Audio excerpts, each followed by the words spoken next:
welcome to the 6th episode of the Yarn Duchess podcast.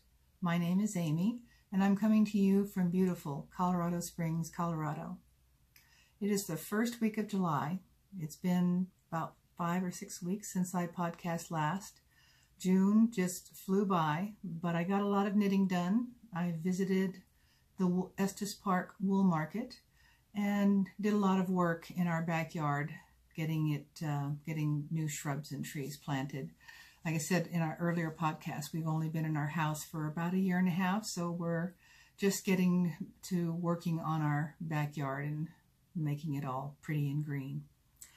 Anyway, this episode we'll be talking about socks and shawls and some diets.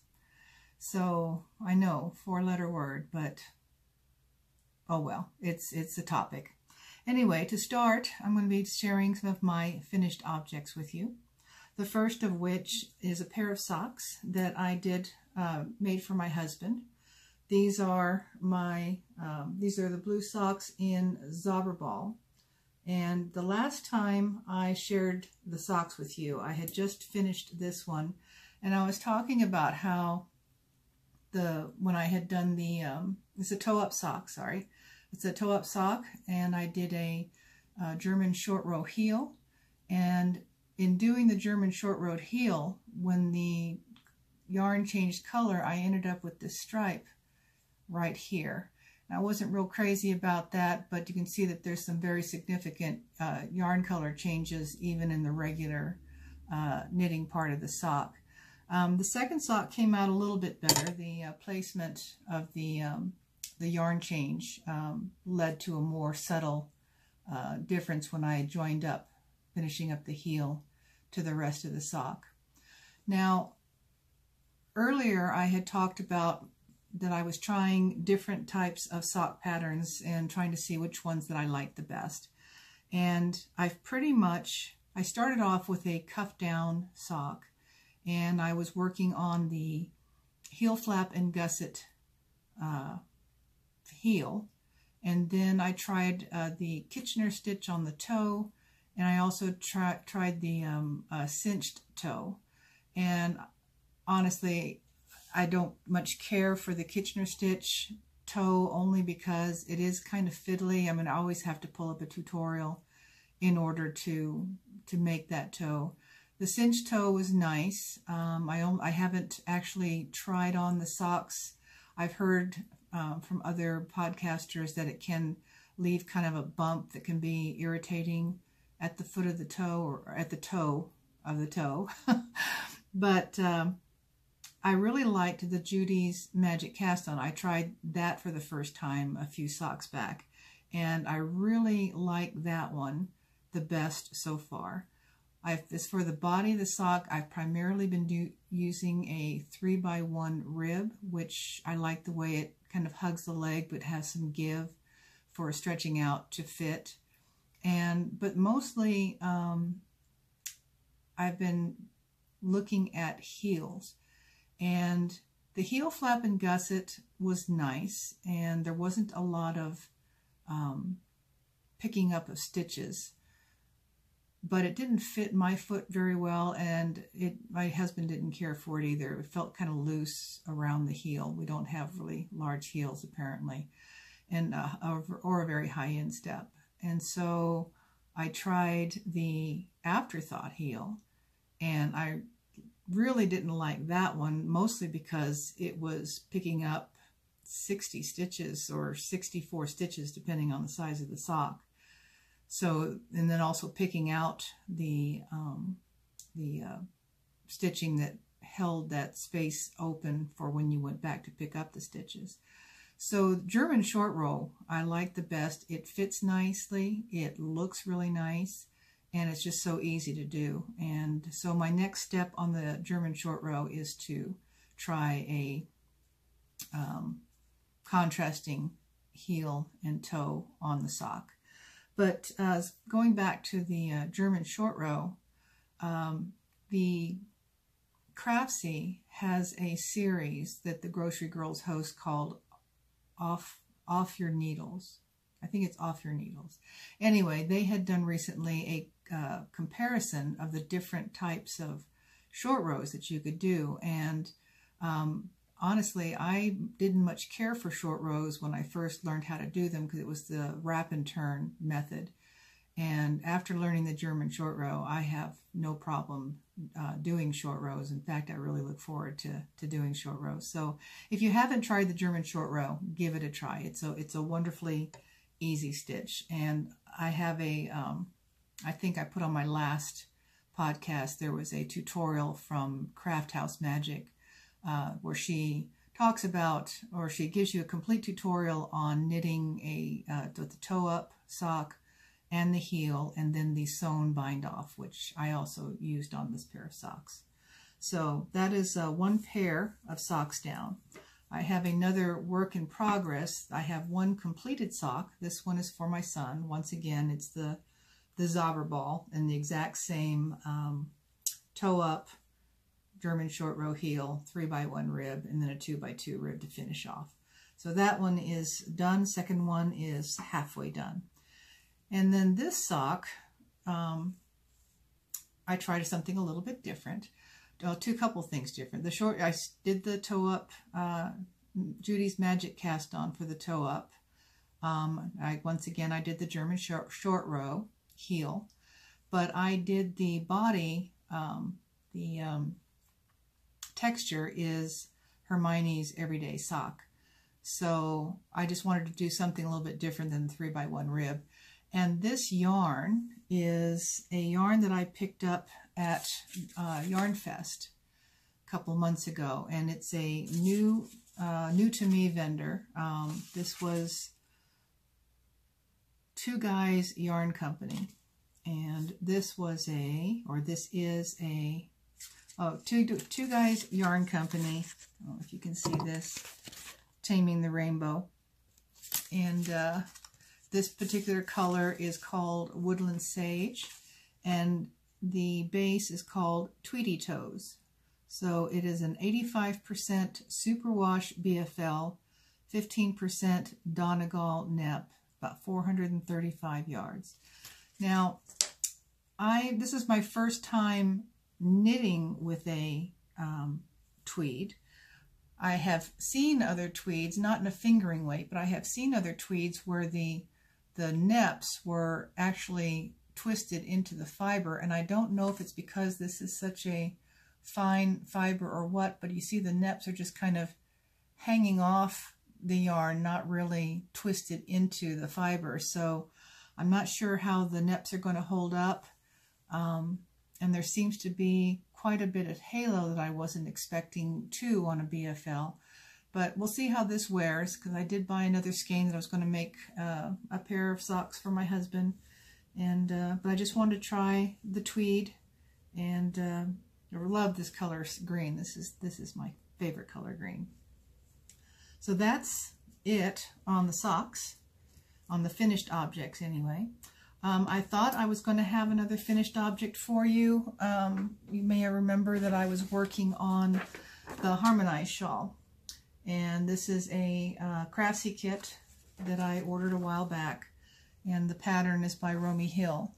And I was about halfway done when I showed it to you last, but I have some sadness to share. So here's the shawl so far, and I say so far because I ran out of yarn. I don't know. I'm sure it was all my fault, because I think I overcompensated for the carries on the back and all the cables, because I didn't want to have it all scrunched up, because you see there's a lot of single cable involved in this shawl. And if you recall, it was 2 skeins of identical yarn that gradiated from a dark to a light, and so one skein you caked up from with the light on the inside going to dark, and then the other one the opposite, and then you would interchange both the yarns from the bottom, and then just and towards the middle they would cross, the 2 medium browns would cross, and then you would have the contrast color be the opposite of what it was when you started. So the problem I ran into, I said I think I knitted a lot looser than the gauge required. Don't usually have to worry about gauge on a shawl, and so I didn't, and here I am paying the price because I played yarn chicken with one of the skeins, and I just made the last the last of the color. This was the last of the dark color, and that's how much yarn I had left.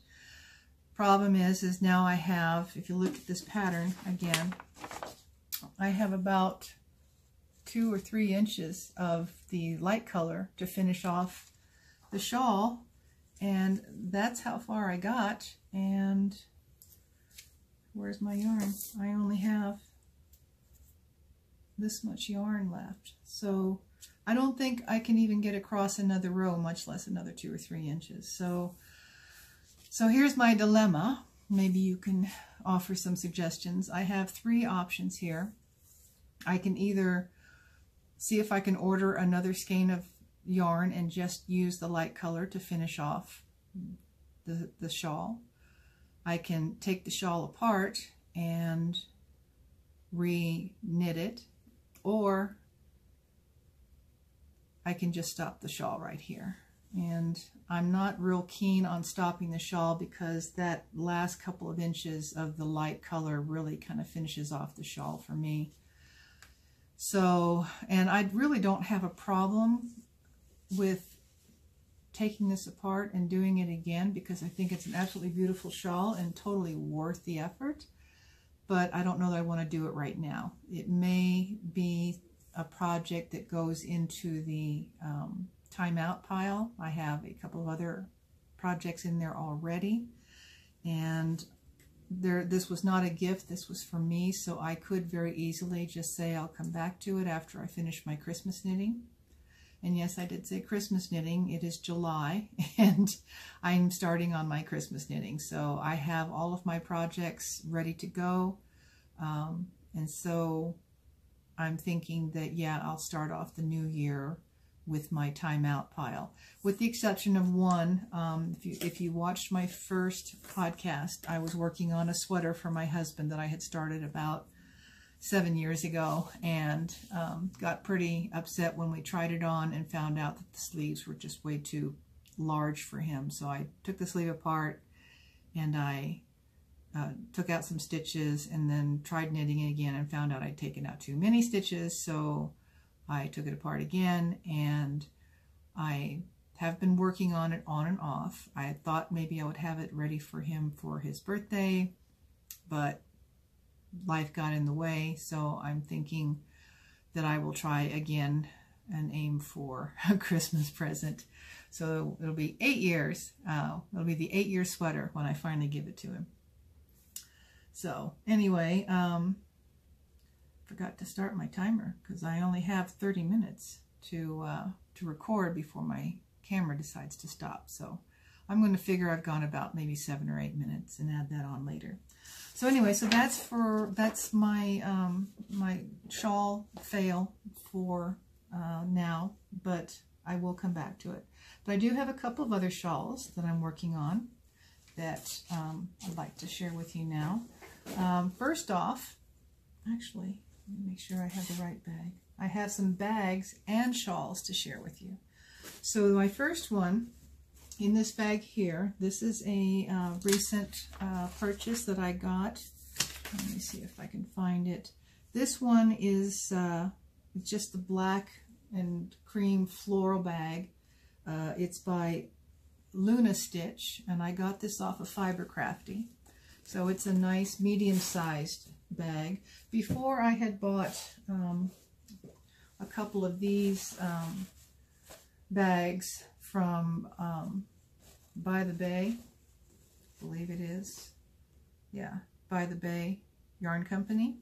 And this is these look a lot like the fringe bags that are so popular. It's a canvas bag with the cotton drawstring and a little handle. And it has softened up quite a bit since I got it, so now I can close it without having to have Popeye arms. But anyway, so I had these small bags just for my sock projects, and when I started the shawls, I decided I needed a little bit bigger bag, so I got this one. And inside of this bag is my Estonian Dreams shawl. And this is also a Craftsy kit. So I'm almost done with it. I'm on the final repeat.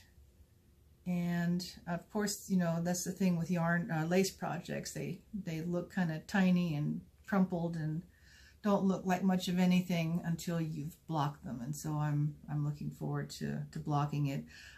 I think I have enough yarn to maybe do another repeat. So I do like bigger than smaller shawls. So I will check to see what I have when I get done with this repeat.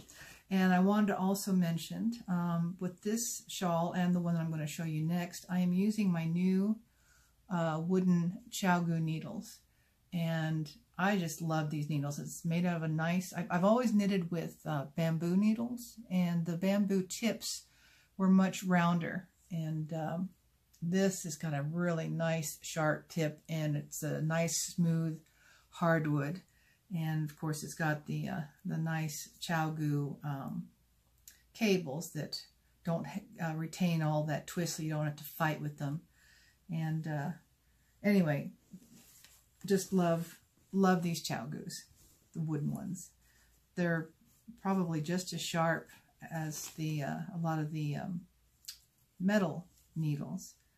So they do kind of poke your fingers a bit, but it's great for doing lace work and for doing the single cable that I was doing on my harmonized shawl.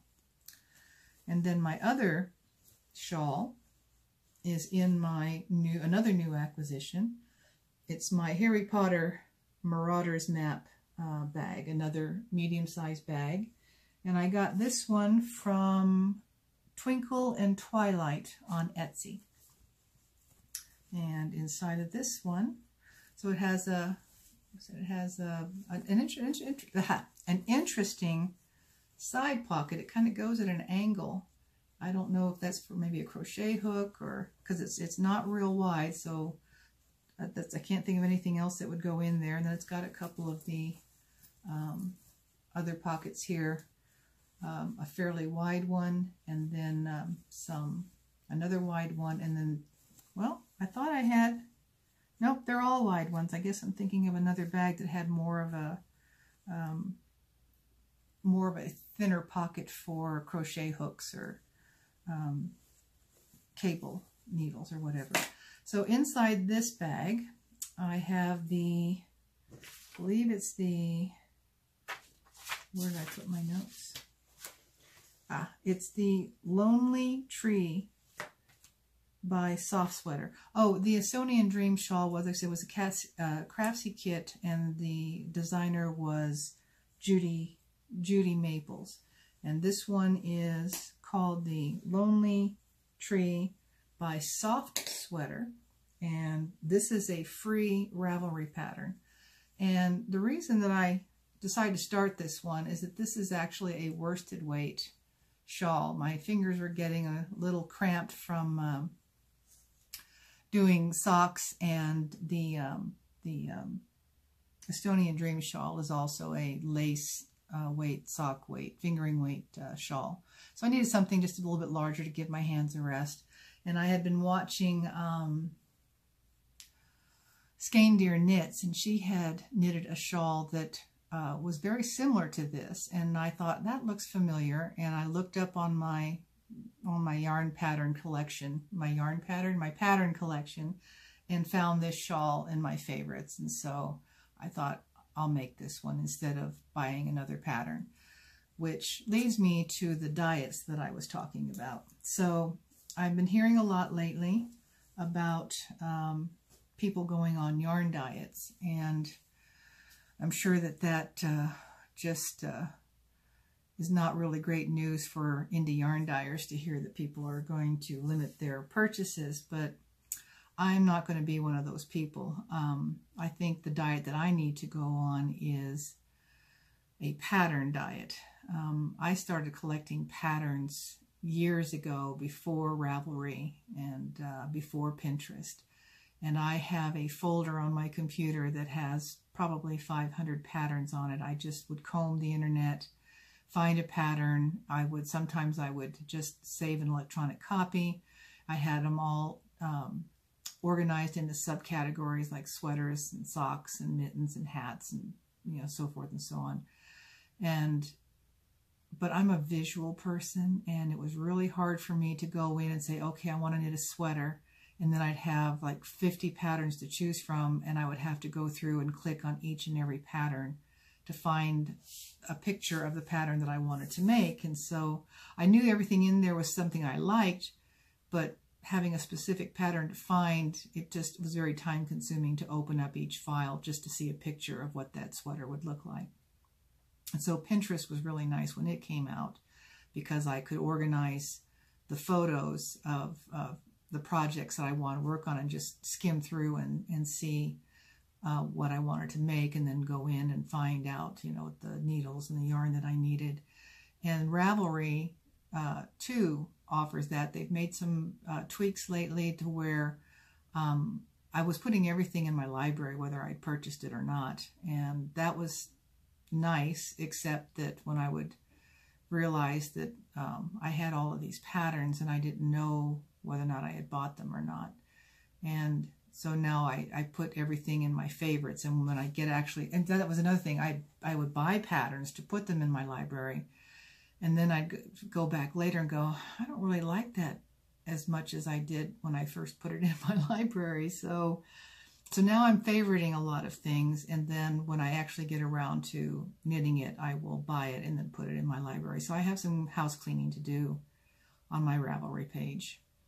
And I also need to start organizing and working on project pages, because I'm learning all of this new technology and all the wonderful things that you can do with Ravelry. And I would find it would be nice to be able to put my yarn in there and write a description and know, so I could go back and say, oh, that was what that yarn was comprised of. I found a skein of yarn and a shawl that I had started knitting probably a couple of years ago.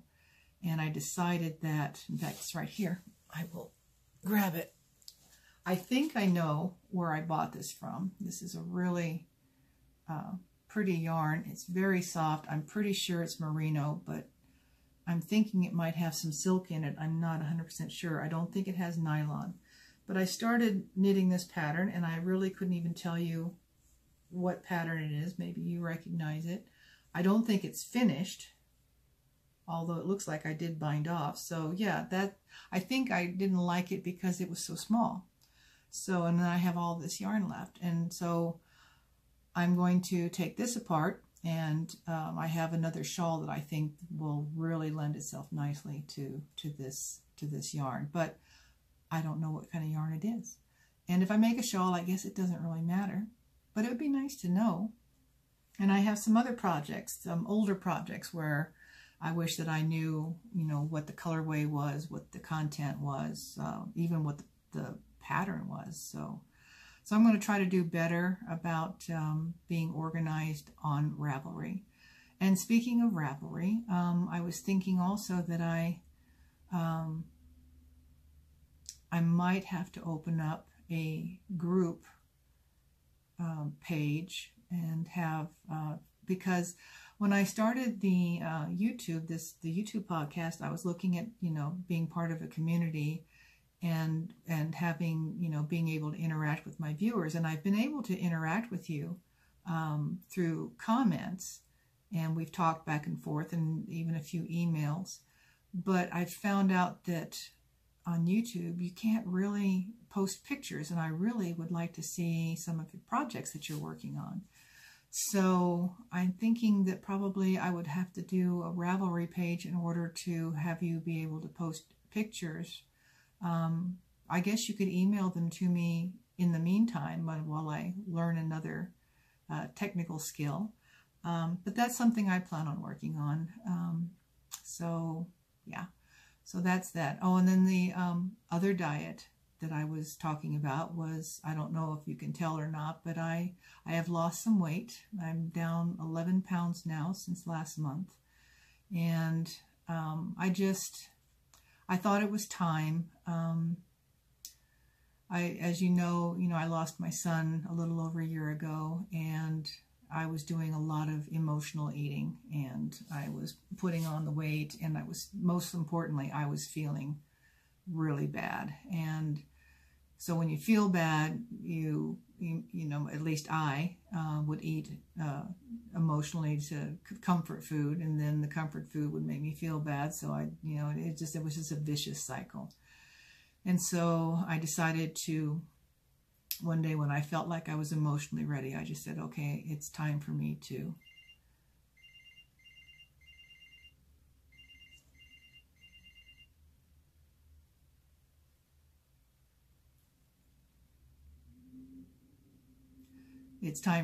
so let me go back to, that was just lousy timing. Anyway, yeah, I don't know what to do now. I'll try to edit this out. So yeah, I decided it was time for me to try and eat well, which made me feel better, which made me want to eat better, which made me feel better. So here I am a month later, 11 pounds lighter, and I only have maybe another 40 or 50 pounds to go, but I'm in no hurry. I'm just going to just cruise along and knit and do podcasts and eat healthy and see what happens. So anyway, so that's it as far as yarn diets go, and other diets. Pattern diet, like I said, I have more than enough patterns to keep me occupied for quite a while, but I do need the yarn in order to complete those patterns. So no yarn diet here, pattern diet for sure. Although if a really fantastic pattern comes along, you can bet that I will probably go ahead and buy that just because, but it'd have to be a very special pattern. So anyway, that's it for as far as finished objects and works in progress. What I have for you next is my video of my visit to the Estes Park Wool Market. Estes Park now for me, since I moved south about an hour, is about 3 hours, a 3-hour drive. Totally worth it. Beautiful place. It is, it sits right outside the Rocky Mountain National Park, and it's just gorgeous place to go. But every year they have the Estes Park Wool Market, and in previous years, when my husband and I had thought about opening or starting a hobby farm, we were looking at some property where we could keep alpacas and possibly add some sheep and goats to the mix. And so when we would go up to the wool market, we would look at the animals. And a couple of years ago, we decided that our life wasn't going in that direction, and we weren't going to try to force it. So at the time, we owned about six alpaca. We had one on the way, and I ended up selling the herd to a good friend of mine. And she's about a 45-minute drive from us. And so if I really need to have an alpaca fix, I can go and visit her and see my babies. But I have about 12 bags of blankets and second cuts from my alpaca herd that are still needing to be processed. So I am not hurting for alpaca fiber. But because we no longer have a herd and are no longer looking at a hobby farm, I didn't go to Estes Park to see the animals, which pretty much took up about an hour or two of my time.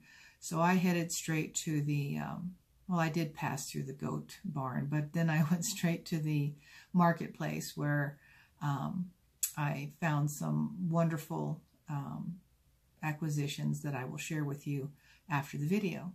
So I will see you in a few minutes, and enjoy the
welcome back. I hope you enjoyed that little tour of the Estes Park Wool Market. I think last time I had talked about Yarn Fest being similar to Rhinebeck. At the time I couldn't remember the name of that festival up in, I think it's upstate New York, but I've never been to Rhinebeck, so I don't really know. But from the descriptions that I've heard from other people, it sounds like it'd be more similar to the wool market than the Yarn Fest, which Yarn Fest was held in a hotel, whereas the Estes Park Wool Market is held at the fairgrounds in Estes Park. So anyway, on to acquisitions. So I got some really nice deals, as well as some new discoveries of a new to me dyer. But anyway, the first thing that I found a sale, of all things, for MJ Yarns, and I got 4 skeins of this. I think it's called Conundrum, but anyway, this really nice. It looks a little redder in the video. It's more of a deep purple. It's coming out very red, or pinkish, but it's more purple and almost an eggplant, burgundy, whatever. But I got 4 skeins. I got a sweater quantity of this. It's a Colorado Pure Fingering 100% Merino, raised in Colorado, 430 yards for 100 grams. Anyway, 4 skeins of these. I think it was, they were half price, which was nice. And then I really didn't find, I was looking specifically for sock blanks. I knitted my first sock blank a few months ago and absolutely fell in love with them because I really liked the being able to just start knitting. I didn't have to take a hank of yarn and put it on my skein winder and ball it up on my ball winder. I could just start pulling on the yarn and start knitting. So I found, believe it or not, I'm sure you believe it, but this is the first time I've ever seen Leading Men Fiber Arts at any festival here in Colorado. And it turns out that this was their first time in Colorado. And if you watch the Yarnhoarder, you're probably familiar with them. But I found this yarn blank, and they had quite a number of them, and I just was having difficulty choosing. So I chose this one, and I thought if I didn't find anybody else that had yarn blanks that just knocked my socks off, I would go back and buy some more. But I bought this one to start and made a note of where their booth was. And then just around the corner, I found another yarn blank, and I thought this one was unique and different. You can see it's a little bit wider and shorter than the other yarn blank because the gentleman who made this actually knit up the blank himself on his flatbed knitting machine. And so it's wider, and that's why it's shorter. And this one is a little confusing to me because the card says it's melting pot fibers, and it's difficult to see because it's blue on blue, but the light shows it much better on screen than it does for me. But anyway, it says it's melting pot fibers, specializing in hand-dyed yarns and fibers. But then on the other side, it says enchanted fibers. So I don't know how one relates to the other. But anyway, this is a hand-painted sock yarn, fingering weight 80% soft superwash merino, 20% nylon. And I think the Leading Men Fiber Arts was 75 also, 75-25 superwash merino and nylon. This colorway is called Goody Two Shoes. Again, this is the Leading Men Fiber Arts that I showed you first. So this is Goody Two Shoes, and this one doesn't have a name. It's just hand-painted sock yarn. But I thought that was a pretty funky color scheme, and I'm very curious to see how that's going to knit up. I think it'll make an interesting pair of socks.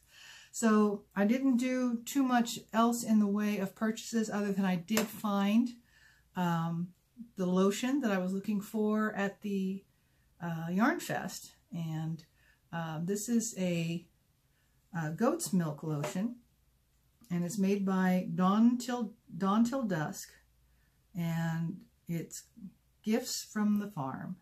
So anyway, that's their website is dawntodusk.com. I don't know if that's focusing or not. But anyway, this was it's a goat's milk lotion. You can see it's really thick, but it's not greasy, and it absorbs quickly. And it's just this particular fragrance that I bought is called Daisy, and it's a new fragrance that she had.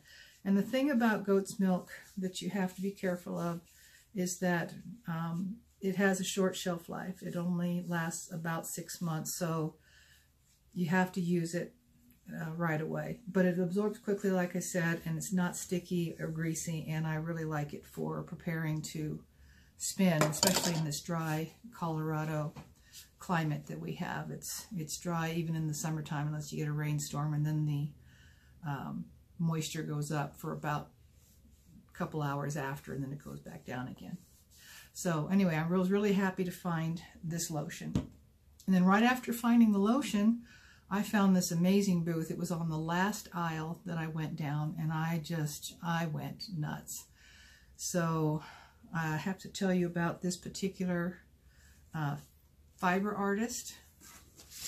And of course I can't find her information, but she is, you have to see this. This is one of her sock yarns. It's actually a sock blank, but it's double knit. So you pull a strand from each. You pull 2 strands from the end of the fiber, or the end of the blank, and you can knit 2 identical socks at the same. Do 2 at a time, or you can roll them up into balls and do them separately. But this one is called. This is from the Apothecary Fabrications, and fairy is F-A-E-R-Y. It's the Old English. There is a Apothecary, F-A-I-R-Y, on Etsy, and she does not do yarn, so not to confuse the two. This is a 75-25 merino nylon and double knit sock blank. So this was one of the ones that I got. And then I saw this one, and I just had to grab that one. And then after that, I had to grab this one. Oh, this one, I'm sorry, is called this colorway. Do they have a colorway name? I will need to put my glasses back on. What did I do with my glasses? I'm so organized today. Okay. This one, I don't see a name. Darn. So there's no colorway name on this one or on this one. So, okay, well, these are the colors. No name. Sorry, I looked. So this was the one I was showing you. This is some nice teals and speckled black and gray. And then I think these two are no, they're not the same. So anyway, and then this one, I just love the blues and the rusts and the yellows on this one. So I just thought this was a rather unique presentation, having it braided like a fiber braid, but it's sock yarn and sock blank. And then I picked up a couple of fiber braids that she also did. These colors were just gorgeous. And once again, I don't think that there is a colorway, but this is a fine merino wool and a 21 micron top. So she does not put names to her colors. And this is another one that I picked up. I just love this green and brown together. So these will be, I will be spinning these up right away for Tour de Fleece. which started a couple of days ago, and I've already started spinning. So these are going in there.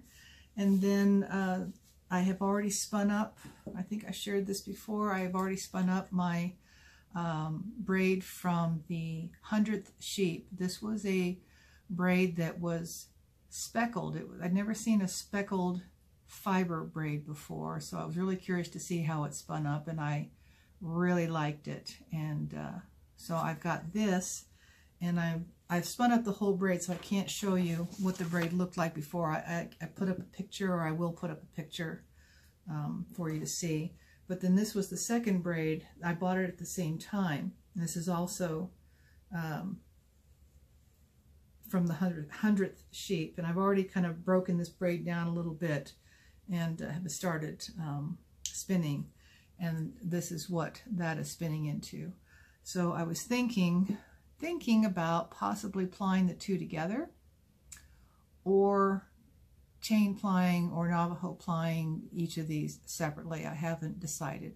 Now this is my first Tour de Fleece. I don't know if it's, I've done Spinzilla a number of times. I know it's competitive. I know you join teams, and Spinzilla goes for like 7 or 8 days. Tour de Fleece I know goes for about 3 weeks. It goes for the entire duration of the Tour de France. But I've never participated before, so I don't know if it's also competitive, how and you measure your yarn. If you measure your yarn, it might just be a fun thing where you just spin for fun. I don't know, but I'm using that as an excuse to focus on spinning for the next couple of weeks. So that's what I'll be doing. I'm going to be finishing up or working on my knitted projects also, but I will have a lot more, hopefully I have a lot more yarn, hand-spun yarn to share with you when you come back, or when I come back. Yeah, hopefully you'll come back too. Anyway, and before, I think that's pretty much it, but before I sign off, I just also wanted to show you one other acquisition that I got that I'm really stoked about, because I've been trying for months to get this dyer's yarn in this particular colorway, and I finally succeeded. So I have 2 skeins of Stranded Dye Works. This is the Industrial Kingfisher that I've been trying to get. I just love these colors. And this one is the has the stellina in it. So I have 2 kingfishers, but this is just the merino nylon, and then this one has the stellina. So I'm figuring socks for this, and maybe incorporate this into a shawl. So pretty happy about that. Just beautiful, beautiful work. So anyway, that is it for now, and hopefully you'll come back and see me. Please leave a comment, or hit like if you like. If you're a returning viewer, thank you so much for coming back, and really appreciate all the comments. I read them all, and I really appreciate you guys so much. And if you're a new viewer, I hope that you'll stick around and come back and see us again. Have a good rest of the month, and I will see you next time.